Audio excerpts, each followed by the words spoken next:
the 19th century was a time of the rise of the European powers and the decline of the Muslims throughout Asia and Europe. In Eastern Europe, the Ottoman Empire of the Turks was slowly losing ground. Persia and Egypt too gradually came under Western domination. India was already under British control and France had gained control of the Maghreb states, Morocco, Algeria and Tunisia. Okay.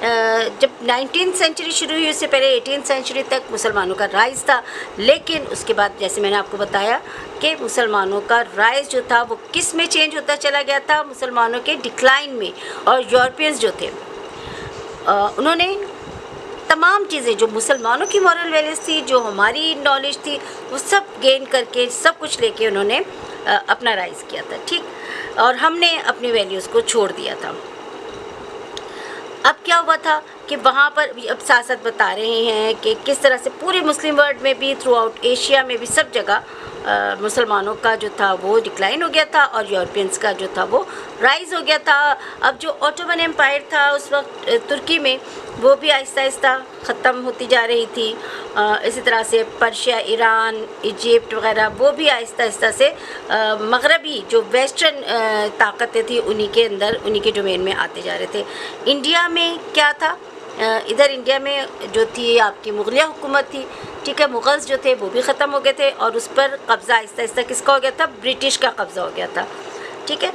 اور France نے کس چیز پر control کیا ہوا تھا؟ مغرب میں کون سی اسٹیٹس تھیں جس میں کہ موروکو، الجیریا اور ٹیونیسیا تھا، وہاں پر فرانس نے قبضہ کیا ہوا تھا. یعنی تمام جو مسلم اسٹیٹس تھی اس کے اوپر یورپ جو تھا وہ ڈومینیٹ ہوتا جا رہا تھا. The Muslim countries on the east African coast, south east Asia and the Arabian peninsula were also under European role.